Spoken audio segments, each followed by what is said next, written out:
오늘 우리에게 주시는 하나님 말씀 신약 성경 데살로니가 후서 1장입니다. 오늘도 말씀 안에서 굳게 세워지시는 복된 날 되시기를 축복합니다.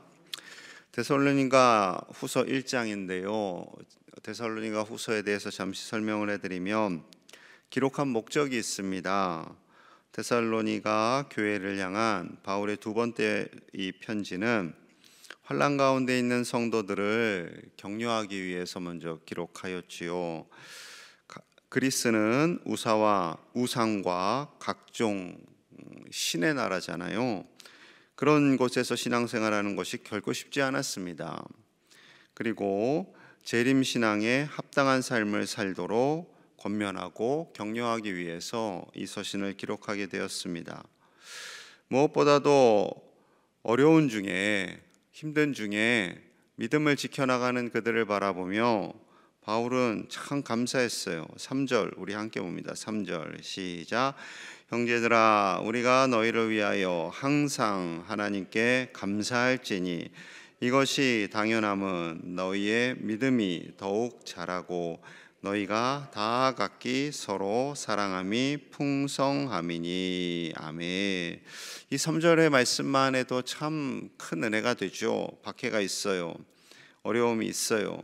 그럼에도 불구하고 항상 하나님께 감사할 이유가 되는 것은 데살로니가의 믿음이 계속 자라나고 있어요. 서로 사랑해요. 서로 격려해요. 서로 위로해요. 서로 믿음을 가지고 살려고 애를 써요.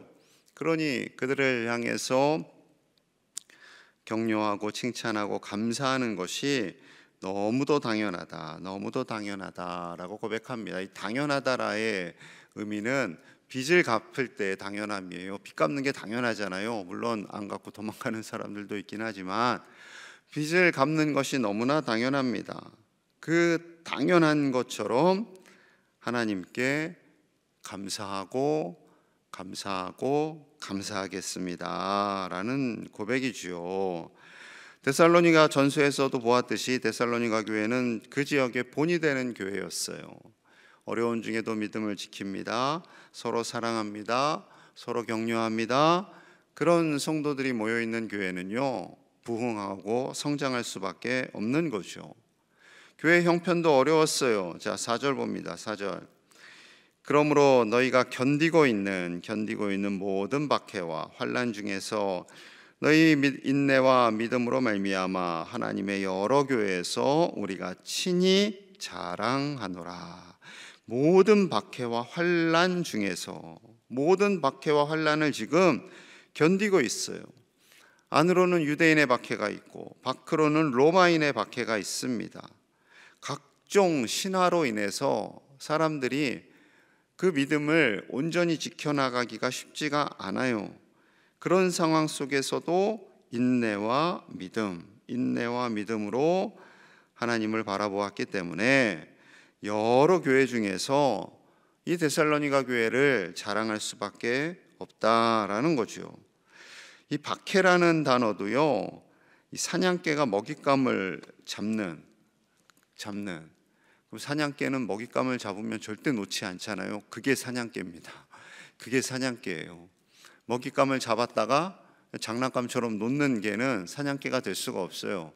달려가서 그 먹잇감을 정확하게 물고 놓지 않아야 됩니다. 언제까지? 주인이 올 때까지. 그게 사냥개예요. 그게 박해라는 겁니다. 그게 박해예요.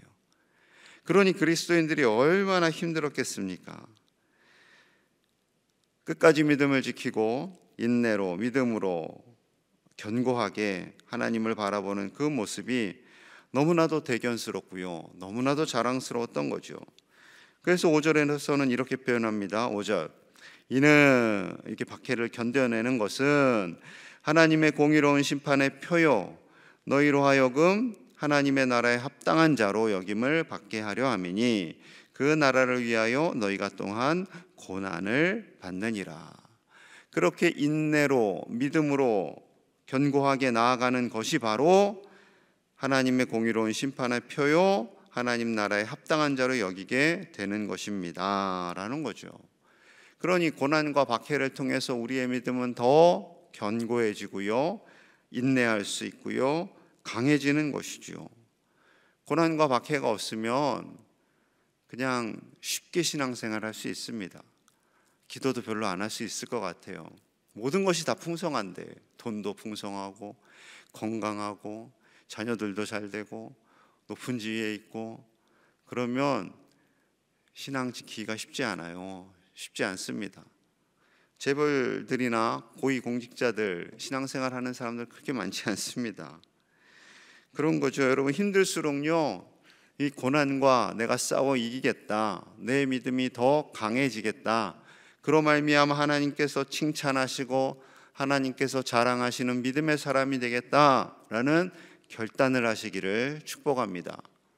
고난과 환난이 올 때는요, 하나님 왜 나에게 이런 고난과 환난을 주셨나요? 할 수도 있지만, 바꿔 생각해 보면 그 고난과 환난을 통해서 더 내 믿음이 견고해지겠구나, 강해지겠구나, 이것을 뛰어넘고 나면 더 하나님과 친밀해질 수 있겠구나라고 생각의 전환을 하시는 저와 여러분들 되시기를 간절히 축복합니다.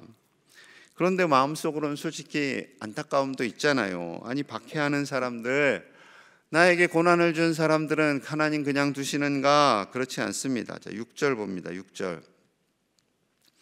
너희로 환난을 받게 하는 자들에게는 환난으로 갚으시고. 누가요? 하나님께서 박해하는 자들에게 다시, 환난을 주는 자들에게 다시 되돌려 주시겠다라는 거예요. 그러니 심판은 하나님께 맡기라라고 주님 말씀하십니다. 심지어 8절과 9절에서는 더 무섭게 말씀하세요. 8절 봅니다. 하나님을 모르는 자들과 우리 주 예수의 복음에 복종하지 않는 자들에게 형벌을 내리시리니 이런 자들은 주의 얼굴과 그 힘의 영광을 떠나 영원한 멸망의 형벌을 받으리로다. 좀 무섭죠? 복음에 복종하지 않는 자들, 복음을 받아들이지 않고 하나님을 모른다 말하고 그렇게 자기가 인생의 주인인 양 살아가는 사람들에게 형벌을 내리시고 영원한 형벌을 그들이 받겠다라고 말씀합니다. 어쩌면 안 믿는 사람들이 늘 하는 변명이지만, 어떻게 하나님이 지은 피조물을 사랑하신다면서 이렇게 멸망할 수 있느냐, 멸망하게 하실 수 있느냐 따집니다. 인간은 약았어요. 내 멋대로 내가 주인 되어 살아놓고선 나중에 그것을 당당하게 하나님께 따져요. 여러분, 하나님께서 왜 이렇게 8절과 9절에 무섭게 말씀을 하실까요? 하나님이 주인이기 때문에 그렇습니다. 하나님이 우리 인생의 주인이 되는 것, 그것이 믿음인데, 하나님을 모른다, 하나님을 무시하고 내가 주인 되어 살았기 때문에 그것에 대한 형벌이 있다라는 거죠. 인생의 주인이 내가 되면요, 내 생각대로 내 마음대로 삽니다. 하나님께서는 그게 죄다라고 말씀하시는 거예요. 선악을 알게 하는 나무의 열매를 왜 두셨어요?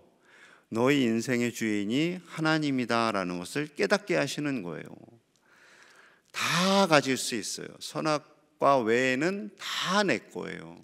하나님이 주셨으니까. 그런데 이거는 먹을 수 없어 하시는 것은, 그것을 통해서 아담과 하와가 이 천지 만물의 주인은 하나님이시지라는 것을 깨닫게 하시는 거예요. 그것을 볼 때마다. 그래서 그것을 두신 거죠. 하나님은 사랑의 하나님 맞습니다. 당연히 사랑의 하나님이시죠. 심판과 징계와 징벌의 하나님이 아니세요. 만약에 그렇게 우리를 징계하고 징벌하신다면 살아남을 사람들이 별로 없습니다. 요한복음 3장 17절. 자, 많이 들어보셨을 텐데 들어보십시오. 하나님이 그 아들을 세상에 보내신 것은 세상을 심판하려 하심이 아니요 그로 말미암아 세상이 구원을 받게 하려 하심이라. 아멘. 예수님을 보내신 것은 심판이 목적이 아닙니다. 심판이 목적이 아니에요. 구원이 목적입니다. 살리는 것이 목적입니다. 왜냐하면 하나님은 사랑이시기 때문에, 우리 아버지시기 때문에, 우리 인생의 주인이시기 때문에 다 하나님을 믿고 다 예수님을 믿고 살기를 원하시는 거죠.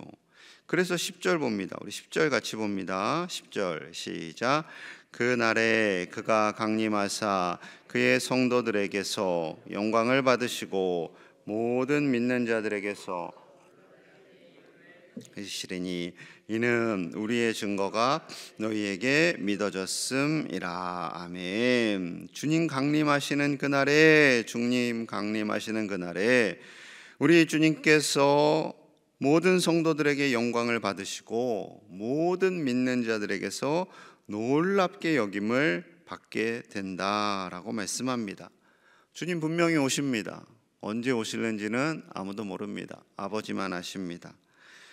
그러나 반드시 온다, 반드시 오시겠다라고 약속하고 있습니다. 그때 정말로 놀라게 될 거다라는 거죠. 진짜 오시네, 진짜 오시네, 정말 오시는구나. 사람들이 놀라게 된다라는 거죠. 지금은 주님 다시 오실 것에 대한 그 기대감이 많이 떨어진 게 사실입니다. 그냥 많은 사람들은 그냥 잘 먹고 잘 사는 것에 더 연연하죠. 힘드니까 더 그런 것 같아요. 힘드니까 잘 먹고 잘 살아야지, 힘드니까 잘 먹고 잘 살아야지, 힘드니까 주님 바라봐야지까지 가야 되는데 거기까지 안 가는 거죠.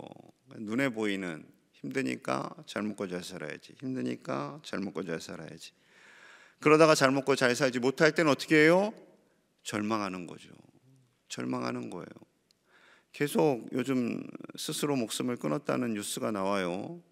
어제도 또 젊은 가수 하나도 또 그렇게 되고, 한 가정에서, 인천에 사는 가정에서 네 식구가 스스로는 아니겠죠. 누군가가 주도했겠죠. 아마도 아빠 같은데, 여러분, 남성이 자살률이 2배가 높다고 했어요. 사랑하는 남편들에게 잘해주시기 바랍니다. 남편들이 좀 단순해요. 남자들이 저를 비롯해서.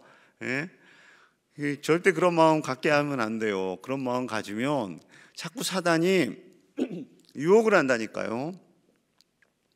이 악한 영이 그런 마음을 갖게 하기도 하고 그 마음을 확대해서 자꾸 스스로 목숨을 끊게 하는 거죠. 절대 합당하지 않습니다. 절대 합당하지 않아요. 고난이 있습니다. 어려움이 있습니다. 그렇기 때문에 우리는 더 주님을 바라봐야 하고 더 천국 소망을 품고 사는 거죠. 그래서 우리가 이 시대를 위해서 기도해야 합니다. 11절 볼게요. 11절. 이러므로 우리도 항상 너희를 위하여 기도함은 우리 하나님이 너희를 그 부르심에 합당한 자로 여기시고 모든 선을 기뻐함과 믿음의 역사를 능력으로 이루게 하시고. 12절 함께 봅니다. 시작. 우리 하나님과 주 예수 그리스도의 은혜대로 우리 주 예수의 이름이 너희 가운데서 영광을 받으시고 너희도 그 안에서 영광을 받게 하려 함이라. 아멘. 마지막 결론, 주님 안에서 영광을 받게 하시는 것. 우리 주님도 영광을 받으시고 우리도 감히 그 안에서 영광을 받는다. 영광을 받는다. 그 영광이라는 것이 어떤 것인지 상상은 잘 안 가죠. 그러나 예수님이 영광을 받으신다라는 것은 대략 상상이 가잖아요. 그와 똑같은 단어예요. 우리도 그 주님 안에서 그만큼 반드시 영광을 받게 될 것입니다. 기대를 하시기를 소망합니다. 이렇게 영광을 받기 위해서 이 땅에서는요, 항상 기도하는 거예요. 서로를 위해서. 목사님을 위해서, 장로님을 위해서, 권사님, 안수집사님, 집사님, 우리 성도님들을 위해서, 나라를 위해서, 한국교회를 위해서 기도하는 거예요. 나만 기도해 주면 어떡하지? 서로 기도하는 거예요. 서로. 걱정하지 마세요. 옆에 있는 우리 믿음의 식구들도 다 같이 기도할 거예요. 기도함으로 인해 하나님께서 그 믿음의 역사를 능력 있게 이루게 하신다 말씀하고 있습니다. 그리고 하나님께서 우리를 부르심에 합당한 자로 여기시고 모든 선한 일에 기쁨을 주시는 거예요. 기쁨을. 선한 일을 할 때 기뻐야죠. 주님 기뻐하시는 일을 할 때 기뻐야죠. 그 기쁨으로 믿음의 역사를 이루게 하신다 말씀합니다. 여러분, 세상이 아무리 혼미하고 어려울수록 우리는 서로를 위해서 더 기도하고, 연약한 이들을 위해서 기도하고, 또 그들이 강건한 믿음으로 이 세상을 이기며 살아가도록 우리는 힘써 기도해야 할 줄로 믿습니다. 훗날에 주님 주시는 그 놀라운 영광, 감히 견딜 수도 없고 비교할 수도 없는데, 우리처럼 부족한 자들에게 주님이 받으셔야 할 영광과 동일한 영광을 우리에게도 주십니다. 그날을 소망하며 끝까지 믿음을 지켜나가시는 우리 제일의 가족들 다 되시기를 주님의 이름으로 간절히 축복합니다. 우리 함께 마음을 모아서 기도하겠습니다. 우리 제일의 가족들, 우리 부모님, 배우자, 자녀들, 손주들이 끝까지 믿음을 지켜나가기를 기도하겠습니다. 아무리 고난과 환난이 있다 할지라도 믿음으로 견고한 반석 위에 서는 우리들 다 되게 하여 주시옵소서. 특별히 이번 주 새생명 축제를 시작합니다. 우리가 품고 있는 태신자들, 믿음을 잃고 잠시 방황 중에 있는 자들, 저들이 다 돌아와 하나님을 예배하는 기쁨, 하나님의 자녀로 사는 기쁨, 이 어려운 시대에 내가 주인 되어 사는 것이 아니라 하나님이 주인 되어 사는 기쁨을 회복시켜 주시옵소서. 우리 같이 기도하고요, 우리나라의 평화를 위해서, 우리나라가 정말 하나님 안에서 평안하도록, 우리 국민들이 이 어려운 세상에서 더 지치지 않고 낙심하지 않고 소망을 품고 살아갈 수 있도록 우리 함께 위해서 기도하겠습니다. 하나님 아버지, 감사합니다. 우리에게 귀한 믿음을 주시니 감사합니다. 아버지의 믿음을 끝까지 지켜나가기를 원합니다. 반석과 같은 믿음을 우리에게 허락하여 주시옵소서. 아버지가 우리의 주인 되십니다. 아버지가 우리의 주인 되십니다. 내가 인생의 주인 되는 것이 아니라 아버지가 우리의 인생의 주인 되십니다. 아버지, 우리를 붙들어 주시옵소서. 어떠한 고난과 환난 중에도 주님 바라보기를 원합니다. 믿음을 포기하지 않기를 원합니다. 어렵고 힘들기 때문에 더 주님 바라보게 하시고, 낙심할 때 더 아버지 의지하게 하시고, 실망할 때 더 믿음으로 나아갈 수 있도록 주여 붙들어 주시옵소서. 때로는 환난과 어려움이 있지만 아버지께 다 내어 맡기기를 원합니다. 아버지께 다 내어 맡기기 원합니다. 우리는 주님 안에서 기뻐하며 즐거워하며 살게 하시고 아버지의 기쁨이 흘러가기를 원합니다. 오는 주일 새생명 축제를 시작합니다. 우리가 품고 있는 태신자들, 그동안 주님을 주님께 예배하지 못하고 자신의 생각대로 살아가고 있었던 이들이 돌아오기를 원합니다. 흩어졌던 많은 백성들이 돌아오기를 원합니다. 저들의 이름을 품고 기도하기를 원합니다. 주님 기도하라 하셨으니 기도하기를 원합니다. 아버지, 도와주시옵소서. 나라가 어지럽습니다. 주여 불쌍히 여겨주시고 이 나라를 평안케 하여 주시옵소서. 위정자들에게 거룩과 정직의 마음을 주시옵소서. 거룩과 정직의 마음을 주시옵소서. 아버지, 도와주시옵소서. 하나님, 우리에게 믿음을 주시니 감사합니다. 우리 광양제일교회가 데살로니가 교회처럼 칭찬받는 교회 되게 하여 주시옵소서. 하나님의 자랑이 되는 교회가 되게 하여 주시옵소서. 고난과 환난이 있을 때 낙심하거나 절망하지 않고 더 아버지 바라보며 더 기도하는 우리 모든 성도님들이 다 되도록 붙들어 주시옵소서. 우리 모든 교우들, 우리의 부모님들, 배우자, 자녀손들 끝까지 믿음을 지켜나가기를 원합니다. 어렵기 때문에 더 아버지께 나와 예배하기를 원합니다. 오는 주일 새생명 축제를 시작하오니 태신자들, 오랫동안 주님을 떠난 자들이 돌아올 수 있도록 기도하게 하여 주시옵소서.